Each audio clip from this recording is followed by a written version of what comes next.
patients who have type 1 diabetes, this system is lost with passage of time. It's like a thermostat. They don't have a thermostat. This hypoglycemic unawareness is lost.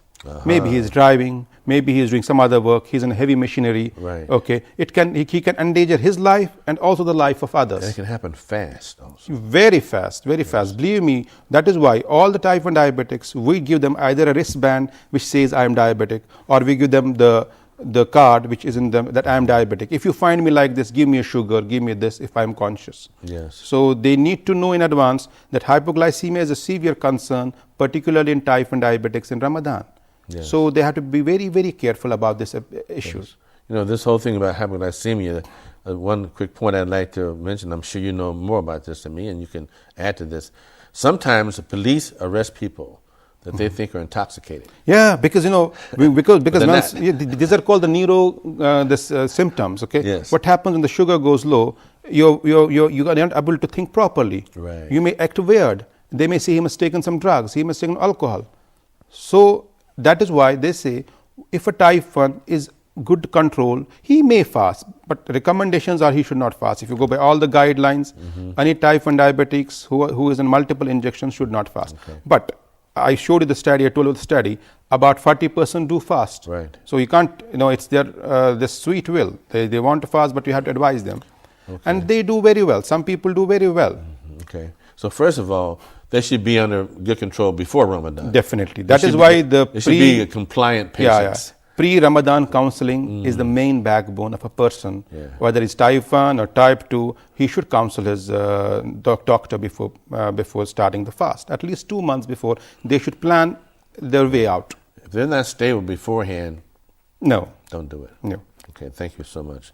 Now we have to move on to the group of diabetics that consumes the majority of diabetes. In fact, what percentage of diabetics are type 2 versus type 1? It's around in our setup, more than 90% are type 2. More than 90% are type 2. Okay. They're type 2 diabetics, because of our sedentary lifestyle. Okay, we don't walk a lot. We are always in our cars. We take all the junk food what is available. Okay, because type 2 is a different story. Yes. It's mainly insulin resistance rather than the insulin deficiency. Yes. We do have insulin, but it's not going into the tissues. Yes. Okay. At the first stage, even our insulin levels may be high, but with passage of time, they show a downward trend.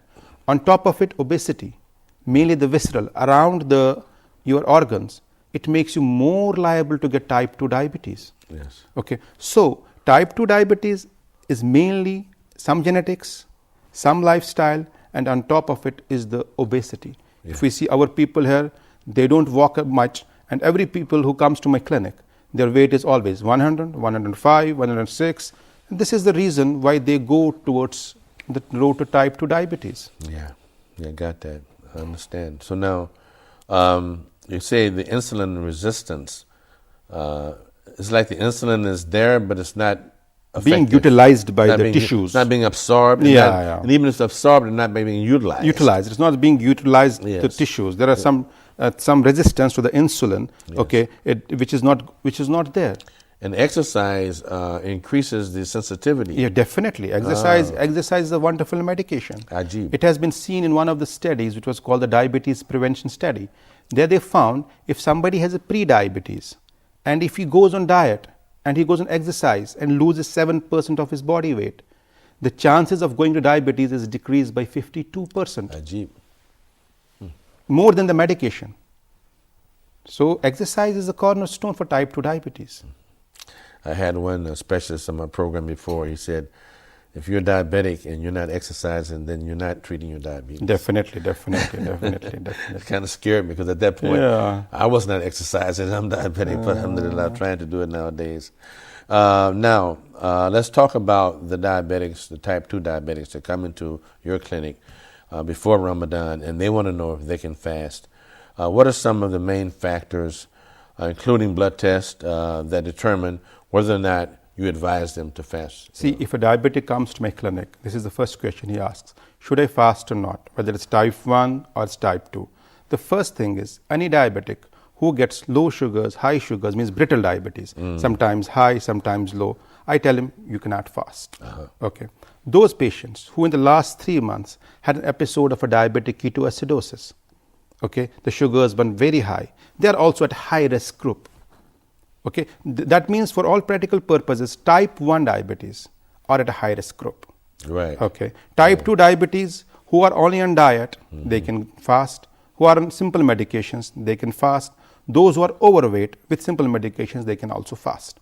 But those type 2 diabetics who have a kidney problem, who are on chronic dialysis, okay, those patients who have a heart problem, they should not fast. Those in chronic dialysis should not fast. And those ladies, whether type 1 or type 2, who become pregnant, should avoid fasting. Oh my gosh, because it becomes worse for the pregnant lady. Yeah.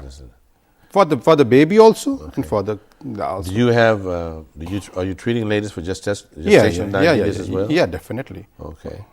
And they also sometimes ask you the same question. Yeah, but my answer is no. Don't fast. No. Don't fast because not allowed. Yeah. I understand. Okay.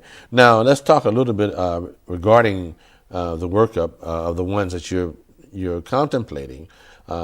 Does the A1C have anything to do with it? HbA1c is an important tool because it tells you about the last 3 months how your sugars were. Okay, those patients whose HbA1c is about 10 or about 12 means their average sugar in the last 3 months were in the range of 250 to 300. Okay, so we have to get, that is why the pre-Ramadan counseling is essential. So that we are able to bring the HbA1c to a level where it's good, maybe around 7.5%, I'll be happy with it. Okay. Although it's not the ideal is 6.5 or 7. Right. If I get to 7.5, I will be more than happy. Okay. And second thing is, in this part of the world, we have a lot of thalassemias. Okay, Uh-huh. so we don't have a proper value of HbA1c. It may be a misleading. Because it's determined by yeah, binding with the hemoglobin. Yeah, with the hemoglobin. So thalassemia affects the H1. Definitely. It can be false positive, false negative. Are there any other blood diseases? I had one patient who had a chronic kidney disease. He came to my clinic. He's diabetic. Okay, and his HbA1c is coming 6.2, 6.3. Saying it's wonderful, but my blood sugars are all high. What is the reason? We did his thalassemia. He was thalassemic. Wow, I didn't know that. So thalassemia, any hemoglobinopathy can interfere. Sickle cell also? Sickle cell also, definitely. Okay. Any hemoglobinopathy can interfere with HbA1c. Because it's all determined about binding with the hemoglobin. Yeah, definitely. The hemoglobin has to be normal. Yeah. It can be any abnormality. Yeah, definitely. Ajib. Now, you mentioned... we have to do their HbA1c. We have to do the self-monitoring of glucose. Okay. We have to do the kidney function tests. Okay. We have to do the blood pressure monitoring. We have to do their ECG. Everything is to be, all systems are to be taken into consideration. Okay. We're almost out of time, but before we conclude, you mentioned one number. I've been hearing this number again and again. I just heard it just yesterday at the Diabetic Clinic in Abu Dhabi. The 7.5 seems to be kind of a cutoff for the HbA1c. Above that, it seems like complications and problems start, but below that point or below that seems to be okay. Is that pretty much, as you mentioned, the 7.5? For me, the magic number is 7. Okay. 7.5 is still high for me because if you see the recent guidelines, they have got it from 7 to 6.5. Okay. The American Diabetic Association, the AAC, the NICE guidelines, all have got it down to this. Okay, very good. So between 6.5 and 7 is where you want it. Yeah, definitely. Okay, very good. Last question.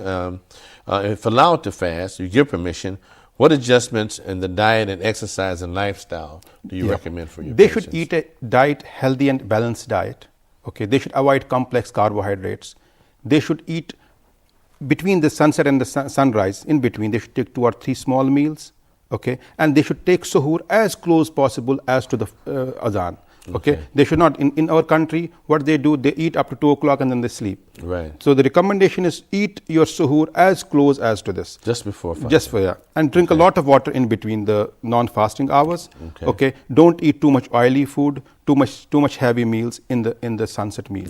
Okay. And exercise, they should do exercise very mild. Even Taraweeh prayers they're offering is enough. Okay. So Taraweeh is an absolute good for them. Yes. They should offer the Taraweeh, and that thing, I think that should do the trick. It's kind of an anaerobic exercise. Yeah, definitely. Up and down. Yeah, so many rakats they have to offer. So I think that will be better for them. SubhanAllah. Now, the frequent small meals in the night for a diabetic are better than big meals? Definitely. I mean, normally already we know that, but in Ramadan even more so? Yeah. Okay. In Ramadan, the better is small meals should be taken in the non-fasting hours. Okay. Dr. Ijaz, thank you so much. I've learned. We got to have you back. I mean, after Ramadan is over, because we got to pick your mind. We want to thank Dr. Ijaz Yasmeen for coming along. My dear viewers, you can write us at Medicine Islam, P.O. Box 111, Sharjah, UAE. You can send us a fax at 9716-5311969, or you can contact us at our website, which is Medicine in Islam at sharjatv.ae.